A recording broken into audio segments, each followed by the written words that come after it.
ಮೂಡ ಅಂದ್ರೆ ಮೈಸೂರು ನಗರಾಭಿವೃದ್ಧಿ ಪ್ರಾಧಿಕಾರದ ನಿವೇಶನ ಹಂಚಿಕೆ ಹಗರಣ ಮತ್ತೆ ರಾಜ್ಯ ರಾಜಕೀಯದಲ್ಲಿ ಚರ್ಚೆಗೆ ಗ್ರಾಸವಾಗಿದೆ. ಮುಖ್ಯಮಂತ್ರಿ ಸಿದ್ದರಾಮಯ್ಯ ಅವರಿಗೆ ತಲೆನೋವಾಗಿ ಪರಿಣಮಿಸಿದ್ದ ಈ ಪ್ರಕರಣದಲ್ಲಿ ಇದೀಗ ಮೂಡ ಅಧಿಕಾರಿಗಳ ಅಕ್ರಮದಲ್ಲಿ ಭಾಗಿಯಾಗಿರುವುದು ಸಾಬೀತಾಗಿದೆ. ಜಾರಿ ನಿರ್ದೇಶನಾಲಯ ಅಂದ್ರೆ ಇಡಿ 440 ಕೋಟಿ ರೂಪಾಯಿ ಮೌಲ್ಯದ 252 ನಿವೇಶನಗಳನ್ನ ಮುಟ್ಟುಗೋಲು ಹಾಕಿಕೊಂಡಿದೆ. ಈ ಹಿನ್ನೆಲೆಯಲ್ಲಿ ತನಿಖೆ ಚುರುಕುಗೊಳಿಸಿದ ಇಡಿ ಅಧಿಕಾರಿಗಳು ಈ ಸೈಟ್ಗಳನ್ನ ಅಧಿಕಾರಿಗಳು ಅಕ್ರಮ ಹಂಚಿಕೆ ಮಾಡಿರೋದನ್ನ ಪತ್ತೆ ಹಚ್ಚಿದ್ದಾರೆ.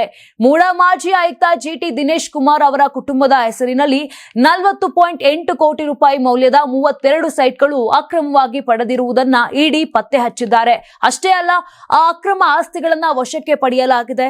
ಇನ್ನು ದಿನೇಶ್ ಕುಮಾರ್ ನಕಲಿ ದಾಖಲೆಗಳನ್ನ ಸೃಷ್ಟಿಸಿ ನಿವೇಶನಗಳನ್ನ ಮರು ಹಂಚಿಕೆ ಮಾಡಿ ಆರ್ಥಿಕ ಲಾಭ ಪಡೆದಿದ್ದರು ಎಂದು ಇಡಿ ಆರೋಪಿಸಿದೆ.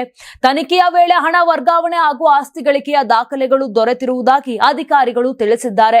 ಮತ್ತೊಂದು ಗಮನಾರ್ಹ ಅಂಶವೆಂದರೆ 2022ರಲ್ಲಿ ದಿನೇಶ್ ಕುಮಾರ್ ಮೈಸೂರು ನಗರಾಭಿವೃದ್ಧಿ ಪ್ರಾಧಿಕಾರದ ಆಯುಕ್ತರಾಗಿ ಅಧಿಕಾರವನ್ನ ಸ್ವೀಕಾರ ಮಾಡಿದ್ರು. 50-50 ಅನುಪಾತದಡಿ ಸೈಟ್ ಹಂಚಿಕೆಯಲ್ಲಿ ಅಕ್ರಮ ನಡೆದಿದೆ ಎಂಬ ಆರೋಪ ಹೊರಬಂದ ತಕ್ಷಣ ಸರ್ಕಾರ ಅವರನ್ನ ವರ್ಗಾವಣೆ ಮಾಡಿತ್ತು.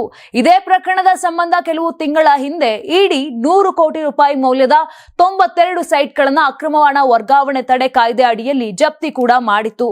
ಇತ್ತೀಚಿನ ಮುಟ್ಟುಗೋಲು ಸೇರಿ ಇಡಿ ವಶಪಡಿಸಿಕೊಂಡ ಆಸ್ತಿಗಳ ಒಟ್ಟು ಮೌಲ್ಯ ಈಗ 400 ಕೋಟಿಗೂ ಕೂಡ ಮೀರಿದೆ. ನೀವು ಸಣ್ಣ ಆಗ್ಬೇಕಲ್ವಾ? ಅದು ಒಂದು ಉತ್ತಮ ಆಹಾರದಿಂದ ಸಣ್ಣ ಆಗ್ಬೇಕಲ್ವಾ? ಪ್ರತಿದಿನ ನಮ್ಮ ಜೀನಿ ಸ್ಲಿಮ್ ನ ಯೂಸ್ ಮಾಡಿ ಯಾವುದೇ ಸೈಡ್ ಎಫೆಕ್ಟ್ ಇಲ್ದಂಗೆ ನೀವು ಸಣ್ಣ ಆಗ್ತೀರಾ.